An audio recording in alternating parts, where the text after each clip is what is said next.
Vijay political జర్నీని ఆంధ్రప్రదేశ్లో YS జగన్తో పోలిస్తే ఎలా కంపేర్ చేస్తారు మీరు? ఎందుకంటే ఆయన కూడా ఒంటరిగా పోటీ చేశాడు, ఈయన కూడా ఒంటరిగా పోటీ చేశాడు. ఇటీవల విజయ్ ప్రచారంలో అయితే ఏకంగా జగన్ విజయ్ కలిసినటువంటి ఫోటోను కూడా విస్తృతంగా విజయ్ ఇలాగా డిస్ప్లే చేసినటువంటి పరిస్థితి. అంటే విజయ్ గారిలో జగన్ని, జగన్ గారిలో విజయ్ని చూడొచ్చు జరుగుతున్న పరిణామాలు చూస్తే. రీజన్ ఏంటంటే ఒంటరిగా పోటీ చేయడం కాదు, సాహసం, తెగుంపు, తెగువ, ఈ మూడు ప్రధానం. ఎగ్జాక్ట్లీ. ఎందుకంటే చూడండి, జగన్ గారిలో తెగింపు, తెగువ, ఈ మూడు జగన్ గారిలో మనకు స్పష్టంగా కనపడ్డాయి. 2009లో రాజశేఖర రెడ్డి గారు మరణించిన తర్వాత రాజకీయ రంగ ప్రవేశం చేశాడు. ఓదార్పు యాత్ర, పేర్లు ఏదైనా పెట్టండి. ఎంతమందిని ధిక్కరించినాడు? ఆ రోజున రాష్ట్ర వాతావరణం ఏంటండి? కేంద్రంలో, రాష్ట్రంలో కాంగ్రెస్ పార్టీ బలమైన పార్టీగా ఉంది. రెండు ప్రధాన ప్రతిపక్షం తెలుగుదేశం బలమైన పార్టీగా ఉంది. వాళ్ళు జగన్ రానివ్వడం కోసం కాంగ్రెస్ తో కలవడానికి సిద్ధపడ్డారు. అవిశ్వాసం అప్పుడు విప్పు జారీ చేసి మరీ ఓటేసినారు. మూడు, ఒక ప్రపంచం లాగా 18% ఓట్లు అంటే చిన్నది కాదు. ప్రజారాజ్యం చిరంజీవి గారి రూపంలో కొత్త పార్టీ. ఇంకోవైపు ప్రాంతీయ అస్తిత్వానికి ప్రతినిధిగా టీఆర్ఎస్. 4 పార్టీలు ఉన్న రాష్ట్రంలో అసలు పార్టీ పెట్టడం పెద్ద తెగువ కదా, సాహసం కదా జగన్ గారిది. గెలుస్తాడు, వాడతారు కాదు, నిలబడ్డాడు. తర్వాత 10 ఏళ్ళ తర్వాత ముఖ్యమంత్రి అయ్యాడు. వెంటనే కాలేదు. మామూలుగా ప్రాంతీయ పార్టీ అయితే ముఖ్యమంత్రిగా, లేకపోతే దుకాణం బంద్. కళ్ళ ముందే చిరంజీవి గారు దుకాణం బంద్ చేసుకుని కాంగ్రెస్ లో చేరిన పరిస్థితి. ఇట్లాంటి వాతావరణ రాష్ట్రంలో ఆయన సినిమా హీరో కాదు, తండ్రి చనిపోయినాడు. తండ్రి అభిమానం అంతా కాంగ్రెస్ లో ఉంది ఓటర్ రూపంలో. ఎట్లా అన్నప్పుడు నేను నిలబడతానని ఆయన సాహసం చేసిన తీరు, ఆ సందర్భంగా 16 నెలలు జైల్లో పోయినా కూడా రాజీ పడిన తత్వం, జగన్మోహన్ రెడ్డి గారిని ఒక లీడర్ గా ఎమర్జ్ చేసి కాంగ్రెస్ ఓట్ల నుంచి ఆయన లాక్కోవాలి మామూలుగా. ఎందుకంటే కాంగ్రెస్ మెన్, ఆ రోజుకి రాజశేఖర రెడ్డి గారు కొడుకే కదా, కాంగ్రెస్ ఎంపీ, గుండు గుర్తుగా కాంగ్రెస్ ఓట్లు తీర్చుకోవాలి. కానీ ఆయన నిలబడిన తీరు కాంగ్రెస్ ఓట్లు, ప్రజారాజ్యం ఓట్లు, తెలుగుదేశం ఓట్లు అన్నిటి తీర్చుకున్నాడు. అంత తీర్చుకొని ఆ పొజిషన్, ఆ తర్వాత పొజిషన్. ఒకసారి ఓడిపోయాడు 2014లో, అయినా మారలేదు. అంటే ఏ రోజుకైనా సరే తండ్రిలాగా ముఖ్యమంత్రి కావాలి, తాను అనుకున్నది తాను చేయాలి. దానికోసం రిస్క్ తీసుకుని వచ్చాడు. ఇప్పుడు మనకి యథాతథంగా విజయ్ గారిలో చూడండి, 2 పార్టీలు ఉన్నాయి, బలోపేతమైన పార్టీలు, మామూలు పార్టీలు కాదు. డిఎంకే అధికారం, ఏఐడిఎంకే ప్రతిపక్షం. రెండోది ఏఐడిఎంకేలో బీజేపీ నాయకత్వం కలిసి ఉంది. ఈ టైంలో 3వ పార్టీ పెట్టడమే సాహసం కదా. ఆయనకు ఆఫర్స్ కూడా వచ్చాయి ఏదైనా ఫ్రంట్ లో చేరమని, ఆయన చేరలేదు. కాబట్టి ఆ తెగువను చూపించేసరికి ఈ యూత్ కానీ కొత్త తరం ఓటర్లు, మనకు ఒక లీడర్ దొరికినాడు, జయలలిత లేదు, స్టాలిన్కి ఏమో వయసు అయిపోతా ఉంది, స్టాలిన్ కుమారుడు అంత ఎమర్జీ కావట్లేదు, ఒక నాయకుడు మనకు ఉన్నప్పుడు ఆయన నిలబడదామని నిలబడ్డారు. రజనీకాంత్ గారు విజయ్ గారితో పోల్చుకుంటే ఎంత గొప్ప హీరో, కానీ ఆయన నిలబడలేకపోయినాడు. పార్టీ పెడతానంటాడు, ఊహ చేసి ఎవరు కట్టారైపోతున్నాడు. కానీ అతనితో పోల్చుకుంటే చాలా చిన్న హీరో రజనీకాంత్ పోల్చుకుంటే. కానీ యంగ్టర్ గా నిలబడదామని చూశాడు, అది సమాజం ఆహ్వానించింది. రెండోది, మీకు ఆ మొత్తం వ్యవహారంలో ఒక సభలో 10ల సంఖ్యలో జనం చనిపోయినప్పుడు ఎవరైతే డిమోరల్ అయిపోయింటారు, కానీ నిలబడ్డాడు. ఆయన ఎంత చొరవ చూపాడనడానికి ఒక మంచి ఎగ్జాంపుల్ ఏంటంటే, జగన్మోహన్ రెడ్డి గారితో ఆయన బాగానే ఉంటాడు. ఆ మాటకు వస్తే డిఎంకే వాడు బాగుంటుంది, స్టాలిన్ కూడా బాగుంటాడు. ఆ పిల్లలు కూడా మనం చూసాం వాళ్ళ అనుబంధాన్ని. జగన్ గారు అదేవిధంగా ఈయన కలిసి ఉన్న ఫోటోని ఒక ర్యాలీలో ఎవరో ఒక జగన్ అభిమాని ఆయనకి ఇస్తే మామూలుగా ఏం చేయాలి, తీసి లోపల పెట్టుకోవాలి గౌరవంగా. ఎందుకని? తమిళనాడులో తెలుగు వాళ్ళు బాగుంటారు, జగన్ అభిమానించే వాళ్ళు ఉంటారు, చంద్రబాబును అభిమానించే వాళ్ళు, పవన్ కళ్యాణ్ అభిమానించుంటారు. ఎంత రిస్క్ తీసుకున్నారంటే జగన్ గారి ఫోటో తను ఇస్తే అందరికి చూపించినాడు. అంటే నేను జగన్ తో బాగున్నాను చెప్పడమే కదా, ఆ సాహసం కదా.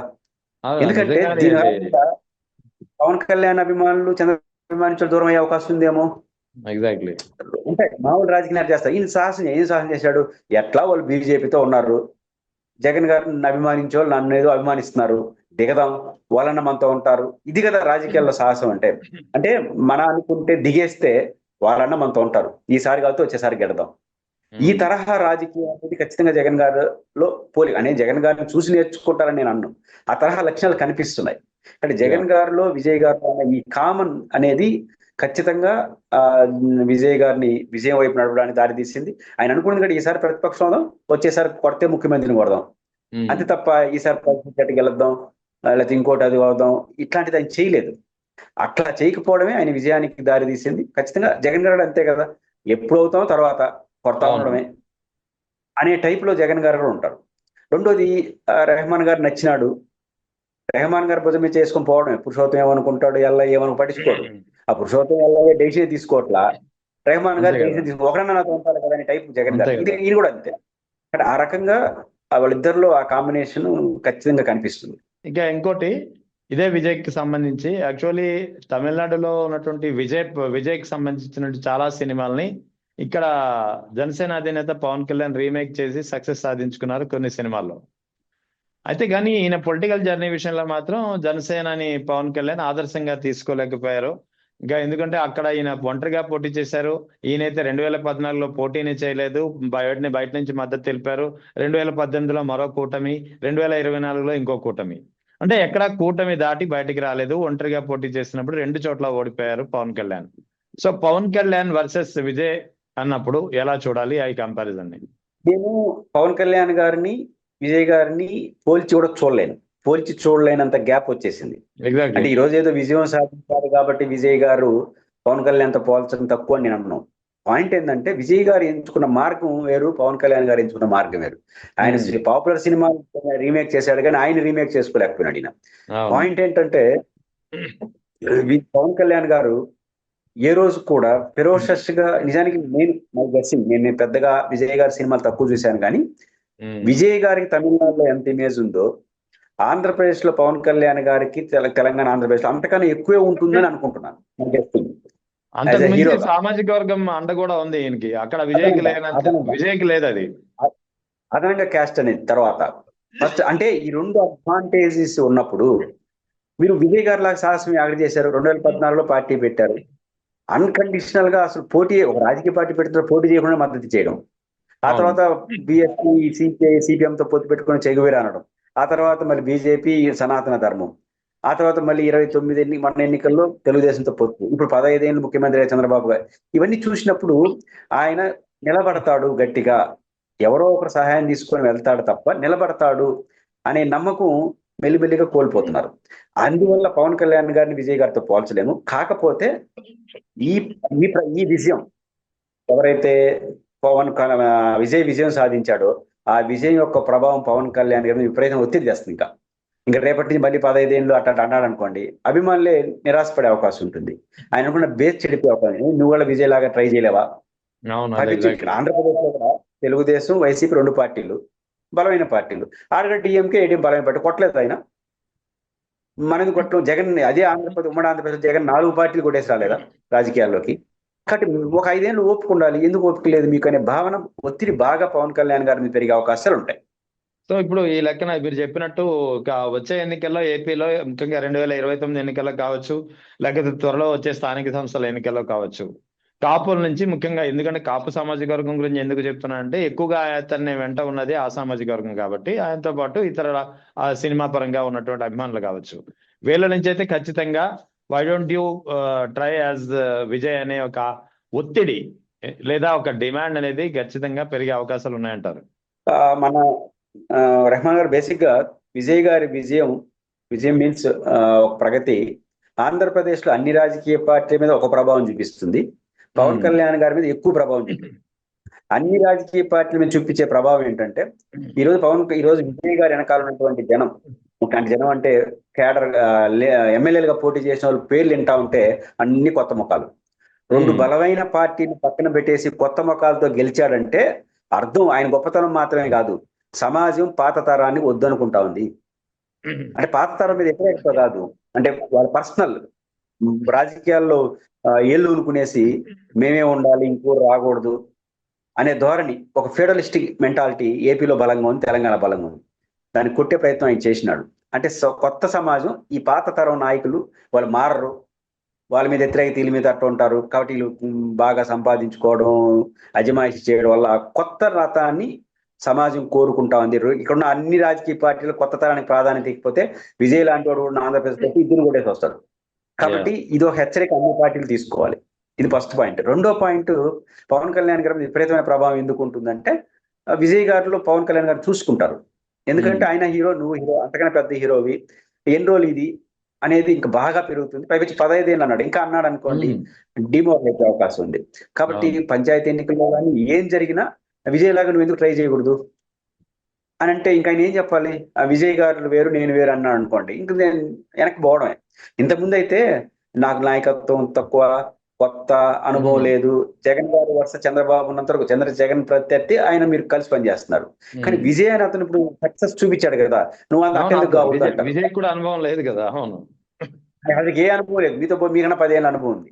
ఆయనకి ఏ అనుభవం లేదు. పైకి మీకు బీజేపీ అండగా ఉంది ఢిల్లీలో, ఆయనకి అది కూడా లేదు.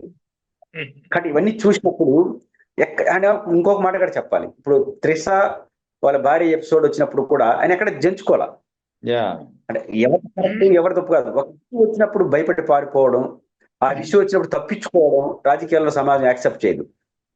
త్రిష ఇష్యూ వచ్చినప్పుడు ఫ్రెండ్ గానే చూసినాడు, ఏమనుకుంటాం అనుకోండి, వాళ్ళ భార్య కూడా వ్యతిరేకంగా ప్రచారం. అంటే నేను అనేది కష్టం వచ్చినప్పుడు పారిపోకుండా ఉండడమే లీడర్షిప్ లక్ష్యం. అది ఏంటి కరెక్ట్ తప్ప జగన్ గారిలో అదే కదా. ఇప్పుడు ఒక పక్క చెల్లెలు, ఒక పక్క తల్లి, ఇంకో ఇట్లాంటి గొడవలు వచ్చినప్పుడు లోపల మనసులో ఎంత కుమిలిపోతున్నాడో తెలియదు కానీ బయటికి గుమ్మనంగా నేను నిలబడతాను. ఇక్కడ విజయ్ కూడా భార్య త్రిష ఇష్యూ ముందుకు వచ్చినప్పుడు త్రిషాని ఫ్రెండ్ గా నిరాకరించారు. పైపించి తిరుమలకు వచ్చి దర్శనం చేసుకుని విజయ్ గెలవాలని పోయింది. నా ఫ్రెండ్ నిలబడ్డాడు అంతే. సమాజం ఏమనుకుంటుందని తర్వాత ఇష్యూ తెలియదు, సమాజం ఏమనుకుంటుంది. కాబట్టి జడుసుకోకుండా వస్తున్న పరిణామాలు నెగిటివ్ వచ్చినప్పుడు బడిసిపోయి రాజీ పడిపోతే రాజకీయాల్లో మనుగడ సాధించలేరు అనేదానికి విజయ్ గారు ఇంకొక ఉదాహరణ, మంచి ఉదాహరణ. అంటే జగన్ గారు ఒక మంచి ఉదాహరణ. ఎందుకంటే వస్తాయి రాజకీయాల తర్వాత బెదిరింపులు వస్తాయి, ఒత్తిళ్ళు వస్తాయి, ఇట్లాంటి క్యారెక్టర్ అసోసియేషన్స్ వస్తాయి. ఎన్నొచ్చినా నేను నిలబడతానంటే సమాజం నీతో నిలబడుతుంది. ఈ టైంలో ఏ పాయింట్ లో రాజీ పడ్డా నిన్ను సమాజం యాక్సెప్ట్ చేయదు అనేదానికి పవన్ కళ్యాణ్ గారు ఒక ఉదాహరణ, విజయ్ గారు ఇంకొక ఉదాహరణ. సింహం ఎప్పుడు ఒంటరిగానే ఉంటుంది, అడవిలో ఎన్నో జంతువులు ఉంటాయి, కానీ సింహం ఎప్పుడు సింగిలే అని చెప్పి వైఎస్ జగన్ చాలా సార్లు చెప్పారు. అది మనం విన్నాము. ఆయన కూడా అదే ధోరణిలో తాను ఎందుకు ఒంటరిగా వెళ్తున్నాను అనేది ఈ యొక్క లైన్స్ ద్వారా చెప్పారు. అదే లైన్ ని ఇక్కడ వైఎస్ జగన్ లైన్ ని ఇక్కడ విజయ్ ఒక పబ్లిక్ మీటింగ్ లో ముఖ్యంగా ఇది లాంచ్ చేసినప్పుడు, పార్టీ లాంచ్ చేసినప్పుడు చేసినటువంటి వ్యాఖ్యలు.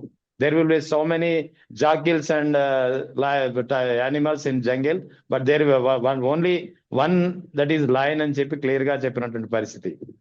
రెహమాన్ గారు, ఇక్కడ నాకు పాయింట్ గుర్తొచ్చేదంటే సింహం సింగల్ అనేది జగన్ కి ఒక సందర్భంలో రాజకీయాల్లో కరెక్ట్ కాకపోవచ్చు, కానీ దాని అర్థం సింహంకి ఒక నానుడు ఉంది. సింహం ఎండి గడ్డి మేస్తుందా, సింహం ఎండి గడ్డి మేస్తుందా అనేది ఒక సామెత ఉంది. దాని అర్థం ఏంటంటే సింహం మొగరాజు అంటారు, అది ఏనుగు కుంభస్థలాన్ని కొట్టి దాని ఆహారాన్ని తీసుకోవాలనేంత ఆహం సింహాంది. వయసులో ఉన్నప్పుడు బాగానే ఉంటుంది, కొడుతుంది, వయసు అయిపోతుంది, ఏనుగును చూసి ఇది భయపడే పరిస్థితి వచ్చేస్తుంది. ఎందుకంటే అది ఆజాని బహురాలుగా ఉంటుంది. ఆ టైంలో ఆహారం దొరకకపోతే కనపడిన ఎండిగడ్డి మేస్తుంది అంటే మేదట, చావడానికన్నా సిద్ధపడుతుందంట. తన గమ్ము ఏనుగు కుంభస్థలాన్ని కొట్టడమే. కొట్టలేని పరిస్థితి వచ్చినప్పుడు రాజీ పడిపోయి ఎండిగడ్డి మేయడం కన్నా చనిపోవడం మేలు అనుకుంటుందట సింహం. అంటే సింహం యొక్క స్వభావం ఫెరోస్నెస్. కరెక్టా తప్ప కాదు ఇక్కడ పాయింట్, దాని యొక్క నేచర్. కాబట్టి జగన్మోహన్ రెడ్డి గారు నేను ఓడినా గెలిచినా, ముఖ్యమంత్రి అయినా కాకపోయినా నేను కొడతానే ఉంటా, ఓపుకున్న రోజులు కొడతా, లేకపోతే గుమ్మని ఇంట్లో ఉంటా తప్ప రాజీ పడిపోయి ఎవరో పంచన చేరడం అనేది నా లక్షణం కాదు అనే ఉద్దేశంతోనే సింహం సింగల్ అంటాడు ఆయన. సింహం సింగల్ అంటే ఏ పార్టీతో పొత్తు పెట్టుకోకపోవడం కాదు, అది రాజకీయాల్లో మంచి నేచర్ గానీ. కాబట్టి నేను కూడా ఇట్లే ఉంటాను అని విజయ్ గారు నిలబడ్డారు. ఈ రోజు కాకపోతే రేపు 2 పార్టీలు ఉన్నాయి, ఎవరికొవరు ఉపయోగపడడం కాదు, ఎవరితో చేరడం కాదు. సింహంలాగా నిలబడి ఒక రోజు ముఖ్యమంత్రి కావాలి, కాకపోతే కొట్లాడుతూనే ఉంటా, ఎప్పుడైతే అప్పుడు అవుతా, ఆ నేచర్ అది. కాబట్టి సింహం సింగల్ అనేది ఈ కోణంలో చూసినప్పుడు పాజిటివ్ గానే చూడాలి. అంటే ఈ 2 నాకు ప్రత్యేకంగా కనిపిస్తాయి. అదే ఆ మొండి ధైర్యమే విజయ తీరాల వైపు నడిచిందని చెప్పొచ్చు. ఇంకొకటి టీవీకే పార్టీ మేనిఫెస్టోలో కూడా ముఖ్యంగా వైఎస్ జగన్ బ్రెయిన్ చైల్డ్ గా కొన్ని పథకాలని దాదాపుగా కొద్దిగా అటు ఇటు షేపప్ చేసి దాదాపుగా అటువంటి సంక్షేమ పథకాలని ఆయన మేనిఫెస్టోలో పొందుపరిచారు విజయ్. సో దీన్ని ఎలా చూడాలి? విజయ్ గారైనా ఎవరైనా రెహమాన్ గారు బేసిక్ గా ఒక పార్టీని పెట్టేటప్పుడు పక్క రాష్ట్ర అనుభవాలు చూడకుండా పోరు. పైకి తెలుగు ప్రజలు డామినేటెడ్ గా ఉన్న తమిళనాడులో ఆ రాష్ట్రంలో పార్టీలు ఎట్టబుట్టినాయి, బట్ నడకేంటి? ఇప్పుడు ఆంధ్రప్రదేశ్ లో చంద్రబాబు గారు తెలుగుదేశం ఒక చరిత్ర, సరే కాంగ్రెస్ ఒకటి, ఇంకొక పార్టీ ప్రాంతీయ పార్టీ రెండు, ఒకటి ఆ పవన్ కళ్యాణ్ గారు, ఒక జగన్ గారు. జగన్ గారు అనుభవం ఏంటి, 4 పార్టీలు ఉన్నా సరే నిలబడదాం. పవన్ కళ్యాణ్ గారి అభిమానం ఏంటి, పొత్తు పెట్టుకొని గెలుద్దాం. అవసరం 15 ఏళ్ళు ఆయన ముఖ్యమంత్రి పడలేదు. ఈ రెండిట్లో ఎవరిని ఆదర్శం తీసుకుంటాడు ఆయన? ఖచ్చితంగా జగన్ ని ఆదర్శంగా తీసుకుంటాడు. అంతే కదా. జగన్ ఆదర్శం, జగన్ మేనిఫెస్టో కూడా చూస్తాడు, జగన్ పరిశీలిస్తాడు కదా, ఆ పార్టీ నడక ఎట్ట జరిగింది, ఆయన అల్లని స్టేట్మెంట్ ఎట్లా వచ్చింది చూడకుండా ఎట్లుంటాడు. కాబట్టి ఖచ్చితంగా జగన్ గారి యొక్క ప్రభావం విజయ్ గారి మీద అనేక సందర్భాల్లో కనపడింది. అంటే అర్థం జగన్ గారు నుంచి ఆయన నేర్చుకున్నాడు కాదు, స్టడీ చేస్తాడు. చంద్రబాబు గారిని స్టడీ చేశాడు. చంద్రబాబు గారు ఒక రాజకీయ పార్టీలో ఉండింది, ఎస్టాబ్లిష్ అయిన తెలుగుదేశం పార్టీలో లీడర్షిప్ లో వచ్చినాడు. పవన్ కళ్యాణ్ ఆయన రాజీ పడుతున్నాడు, ఒంటరిగా కొట్టడానికి సిద్ధపడట్లేదు. జగన్ గారు ఒంటరిగా నిలబడదాం సింహం లాగా అనేది ఆయన స్టైల్. దీంట్లో అది బాగా నచ్చింది ఆయనకి. అంటే అట్లా ఆయన నచ్చినప్పుడు ఆయన పథకాలు, ఆయన మేనిఫెస్టో, ఆయన గెలవడానికి ఏది దారి తీసిందో చూస్తాడు కదా. అంటే ఇవన్నీ చూసి ఆయన నిర్ణయానికి వచ్చినట్టు చెప్పుకోవచ్చు.